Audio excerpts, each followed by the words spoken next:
انہوں نے بھی ڈبل ایجنٹ کا کردار ادا کیا ہے، انہوں نے دھوکہ دینے کی کوشش کی ہے۔ فواد چودھری صاحب نے بھی اعلان لا تلقی کر دیا تھا، وہ سیاست سے کنارہ کش بھی ہو گئے تھے، پھر بعد میں انہوں نے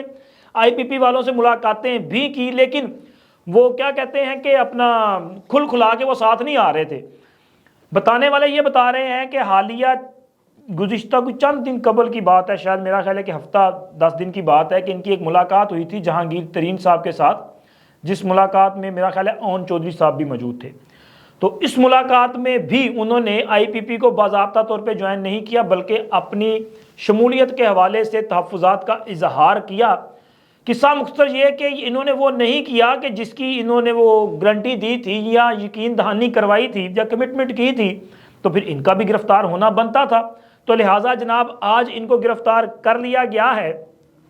ابھی تک جب یہ ویڈیو ریکارڈ کی جا رہی ہے، اسلام آباد پولیس کی طرف سے کوئی باضابطہ بیان جاری نہیں کیا گیا کہ کس جرم میں ان کو گرفتار کیا گیا، لیکن یہ جرم کم نہیں ہے کہ آپ جو ہے وہ ڈبل ایجنٹ کا کردار ادا کریں اور آپ دھوکہ دینے کی کوشش کریں۔ ان کی گرفتاری، اور اب جس شخصیت کو گرفتار کیا جا سکتا ہے، ان میں سب سے جو اہم نام ہے، جو مجھے محسوس ہوتا ہے میرا انالیسس اس حوالے سے، کہ جس طرح اسد کیسر اور ان کا میں نے بتایا کہ انہوں نے ڈبل گیم کیا، تو تیسری اہم ترین شخصیت ہے جو یہی سارا کچھ کر رہی ہے، وہ ہے جناب اسد عمر صاحب۔ مجھے لگ رہا ہے کہ اگلے چند گھنٹے اس حوالے سے بڑے اہم ہیں، اسد عمر صاحب کو بھی گرفتار کر لیا جائے گا، کیونکہ انہوں نے بھی ابھی تک یہی رویہ اپنا کے رکھا ہے کہ وہ عمران خان کے ساتھ بھی نہیں ہے اور ان کا ساتھ چھوڑ بھی نہیں رہے ہیں۔ وہ عمران خان کو لیڈر مانتے بھی ہیں اور تحریک انصاف کے پلیٹ فارم سے مزید سیاست نہ کرنے کا عندیہ بھی دیتے ہیں۔ وہ عمران خان کو محبت نامے اور پیغامات بھجواتے بھی ہیں، اور اس کے ساتھ ساتھ یہ بھی کہتے ہیں کہ جی میرا تو 9 مئی سے کوئی تعلق نہیں ہے۔ تو وہ ڈبل گیم کھیلنے کی کوشش کر رہے ہیں، تو لہٰذا ان کے لیے بھی پھر یہی پیغام ہے، کیونکہ منصوبہ سازوں نے یہ منصوبہ جو ہے وہ پلان کنفرم ہے، اور یہ گرفتاریاں اور یہ گرفتاریوں کا نیا سیزن ایک واضح پیغام ہے کہ بھائی کمپنی یہی چلے گی، جو فیصلے کیے جا چکے ہیں انہی فیصلوں کے مطابق ہم نے آگے بڑھنا ہے۔ 9 مئی کی سازش کو کسی صورت بھی قابل قبول نہیں ہے، ان کو قبول نہیں کیا جائے گا، معافی نہیں ملے گی، کیونکہ اگر ان لوگوں کو معاف کر دیا گیا تو پھر ایسی وہ ایک روایت بن جائے گی،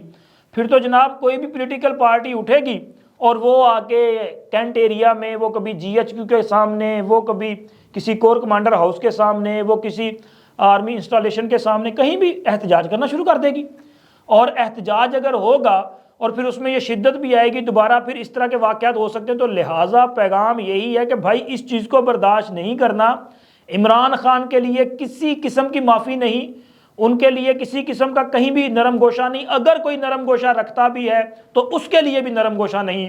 کیونکہ اس حوالے سے جو ہماری فوجی اسٹیبلشمنٹ ہے انہوں نے بہت واضح پیغامات جاری کیے ہیں۔ یعنی کہ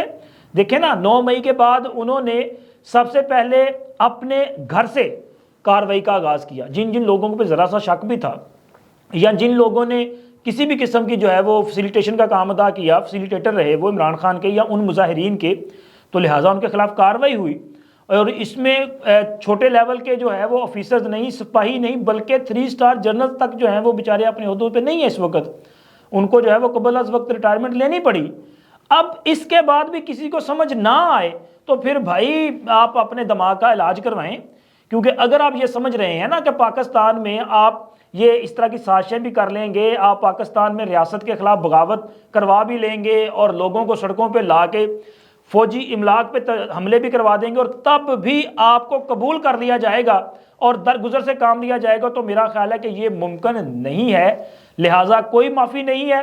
ہاں، سیاست کی اجازت ان کو مل سکتی ہے یا ملنی بھی چاہیے جو کہ 9 مئی جیسی انتشار کا حصہ نہیں ہے،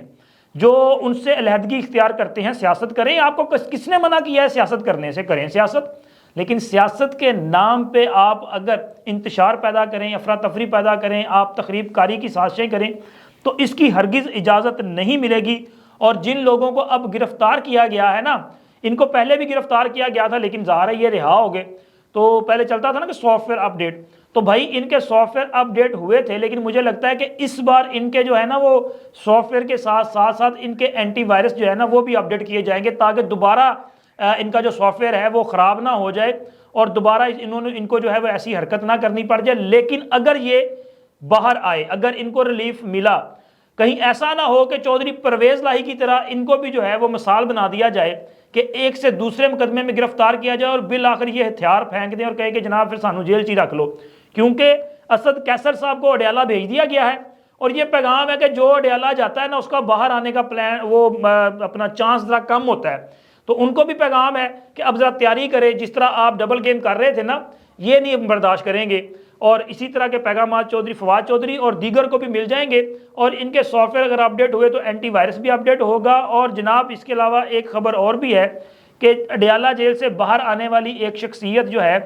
ان کا وہ سافٹ ویئر بھی اپڈیٹ ہو چکا ہے, ان کا اینٹی وائرس بھی اپڈیٹ ہو چکا ہے, بلکہ ان کا جو پروگرام ہے نا وہ اتنی سپیڈ سے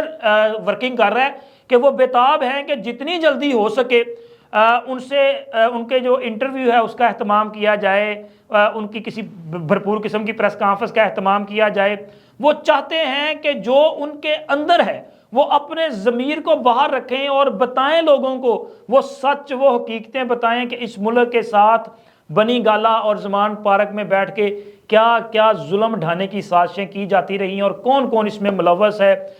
حکومتی خرچے پر کتنے بکرے اور کتنے وہ کیا کہتے ہیں اپنا یہ مرغے جو ہیں وہ منگوائے جاتے رہے, جلائے جاتے رہے, اور توشہ خانہ میں کس طرح سے سن لگا کے کتنی قیمتی چیزیں جو ہیں وہ معمولی پیسوں کی وضوح وہاں سے خریدی بھی نہیں گئی بلکہ چرائی گئیں, بعد میں اوپن مارکیٹ میں بیچا گیا اور اس کو ایک کمرشل بزنس کے طور پہ کس طرح سے لے کے چلتے رہے. تو وہ شخصیت جو ہے نا وہ بڑی بے قرار ہیں.